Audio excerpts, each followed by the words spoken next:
In this next collection of slides, we're going to explore again material shift, specifically problem solutions. Recall that a material shift is performed before the typical ICE equilibrium problem solution, and it's something that we'll do whenever we can predict in advance that a strong or large equilibrium shift is going to occur. The idea is we'll convert products to reactants or we'll convert reactants to products, but the eventual goal is to simply make the mathematics a whole lot easier to work with. In many cases, a material shift is the only way that you can solve a problem with just a calculator, paper, and a pencil. The problems we're going to look at, there will be 4 of them, include one, which doesn't involve a material shift, but does utilize the x is equal to 0 assumption. This is to remind you of the various steps and simplifications we can make to solve an ICE problem rather easily.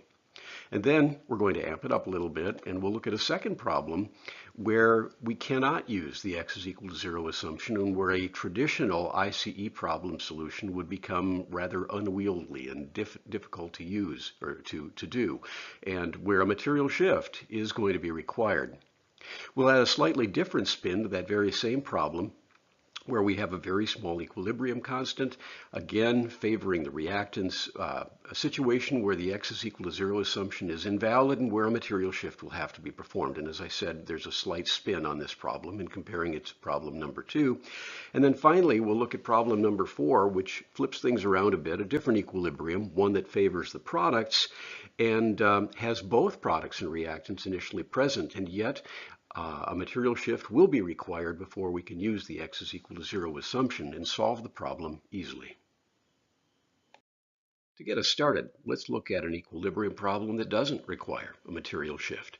1 mole of H2S gas is placed in a closed 2-liter container, assuming no product is originally present. We're asked to determine pretty much everything, concentrations of all species once equilibrium has been reached. This is the kind of problem that will require an ICE approach.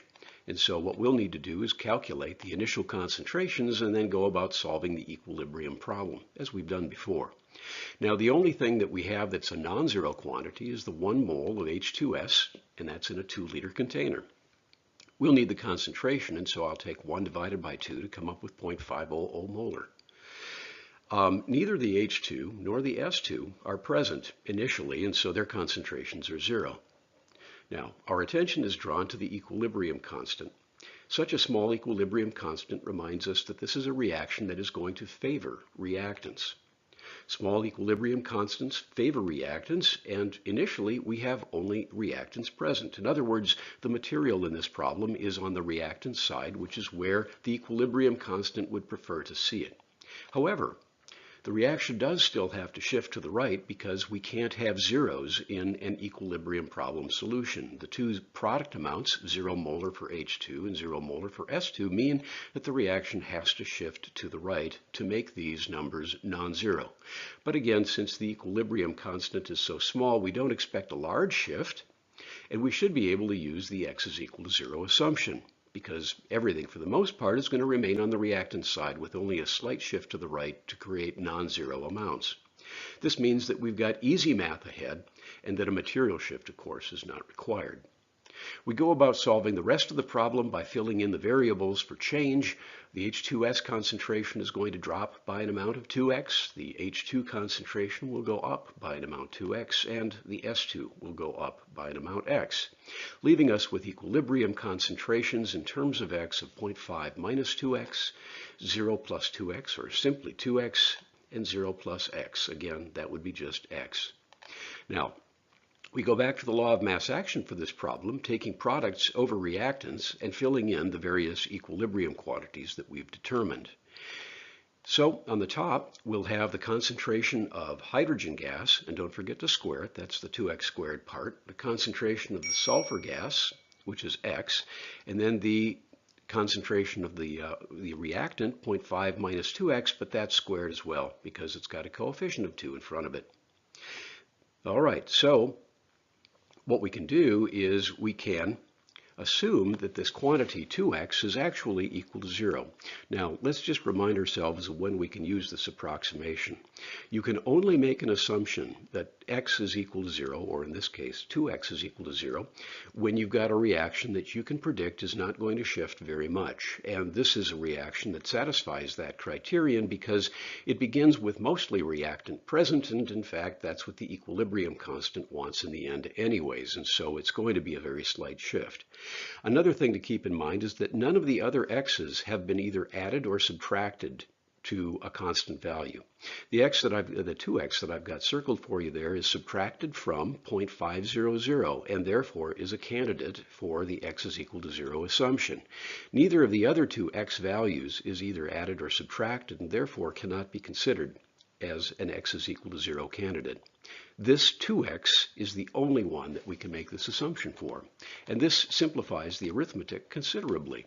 Now we have on top squaring the 2x and multiplying by x, 4x cubed, and then the constant 0.500, and it still is squared. We haven't eliminated the fact that it was squared to begin with. And this has to equal the equilibrium constant, 1.67 times 10 to the minus 7th. This is something that we now must solve for x, and it'll involve using the cube root function of your calculator, but in doing so, we will calculate, and you should verify, that x is equal to 2.1854 times 10 to the minus 3. In the previous slide, we solved this equilibrium problem where we were given initial amounts for H2S, no products, and asked calculate equilibrium concentrations. Along the way, we expressed the equilibrium concentrations in terms of a value of x, where the H2S concentration was going to go down by 2x, the hydrogen concentration would go up by 2x, and the sulfur product would go up by x as well. We solved the math and came up with a value of x that was equal to 2.1854 times 10 to the minus 3.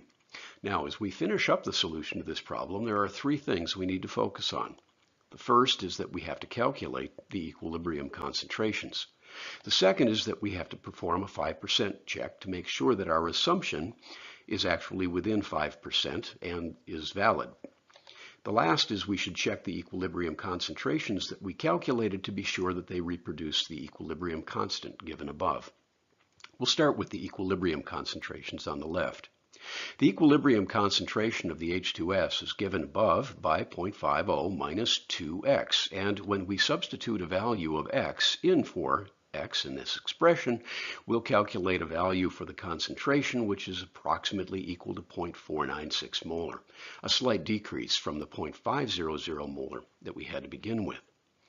We can also calculate the equilibrium product concentrations. The H2 in this case is simply given by 2x, and substituting a value of x in for that gives us 4.3708 times 10 to the minus 3 molar. Lastly, we can calculate the equilibrium constant of the second product, the sulfur. That is simply equal to x and doesn't really require any work on our part, as it reproduces 2.1854 times 10 to the minus 3. Note that most of the original reactant remains, and this is what we expected given the small equilibrium constant and the fact that most of the material in this problem was on the reactant side to begin with, and that only small amounts of product form. We can't have zeros in equilibrium, and this shift to the right has produced very low levels of H2 and S2. Now, let's check the 5% rule to make sure that our assumption earlier about x being equal to 0 is still fair and legitimate. Recall that what we did was we subtracted 2x from 0.500, and this is what we need to check in terms of the 5% rule. So we compare 2x to the initial value, 0.500, and we multiply by 100 to determine that as a percentage, and it comes out to be 0.87%. Now, because 0.87% is less than 5%, the threshold for acceptability, why, we can be very happy about the result. It satisfies the 5% rule check, and therefore our assumption about x is equal to 0 in this case is fair and legitimate. Good, so this is good news, and we can move on just to double check our equilibrium concentrations and make sure that they satisfy the law of mass action. In this case, the law of mass action is H2 squared times S2. Those would be the product concentrations divided by the reactant H2S quantity squared. Substituting these equilibrium concentrations that we've determined on the left-hand side, we come up with a value of 1.6996 times 10 to the minus 7th. Now, we compare that to the original equilibrium constant. They're not going to agree perfectly because we've been using this assumption about x being equal to 0. It's not an exact solution, but these two values are certainly close enough together that we should be fairly certain that our equilibrium concentrations are correct and that we have a correct solution to this problem. Let's take another look at material shift and how we would apply it to the following problem. 1 mole of H2 gas and 0.500 moles of S2 are placed in a closed 2-liter container. Our approach to this problem is going to be to look first at the moles that we have and not the concentrations. This is because I'm anticipating a material shift, and you'll see why in just a moment. We can put in the number of moles of H2 that we have. That was 1 mole stated in the problem above, and 0.500 moles of S2, and we had nothing on the reactant side. Now remember that we've got an equilibrium constant that's very, very small and favoring the reactants. This is a situation where we have two conflicting predictions. The equilibrium constant says everything's got to be a reactant, or most everything, at the end once equilibrium has been reached. But our initial amounts have everything on the product side. This is a classic example of where a material shift is going to be the thing to do.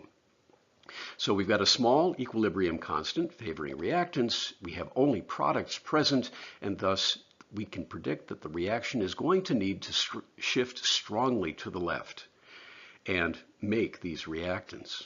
Okay, this means that we won't be able to use any kind of x is equal to 0 assumption, and that there is indeed nasty math ahead unless we do something to change the way this problem has been set up. And the way we're going to change it is we're going to do a material shift. We're going to convert what is currently products, and we're going to make them into reactants even before we begin the ICE problem. This material shift will be a material shift to the left. Now, I want to point out to you that the given amounts that we have, the 1 mole of H2 and the 0.5 moles of S2, are actually in a 2-to-1 ratio. And this agrees with the 2-to-1 ratio that we have as part of the balanced chemical equation. Again, the product amounts that we've been given are in a 2-to-1 ratio, 1 mole of H2 and 0.5 moles of S2, and this is in perfect agreement with the coefficients in the balanced equation, a 2-to-1 ratio. What this means is that we're going to be able to use all of the H2 as we convert H2 into reactant, and we'll be able to convert all of the S2 into reactant as well. So we've been given mole amounts that are in the perfect ratio that will permit us to convert all of the products into reactant. And in keeping with the 1-to-2 and 2-to-2 ratios, we'll be able to create 1 mole of the reactant H2S as we do this material shift. So the final moles after the material shift will have nothing left of the H2, we'll have nothing left of the S2, and we will have converted all of the initial products into reactants, and that will be 1 mole of H2S. Okay, so this is the material shift part of the problem, and it's just moving the material in the reaction to the reactant side, which is what the equilibrium constant is wanting us to do anyways. What we need to do next then is to continue this problem as an ICE problem, which means calculating the initial concentrations. Now, the initial concentration of H2S after the material shift is easily determined by taking the 1 mole that we now have and dividing by the 2 liters of the sample container. That gives us 0.500 molar H2S. The initial concentrations after the material shift of the H2, simply 0 because we've moved it all over to the left, as is the S2 concentration. It's 0 molar as well.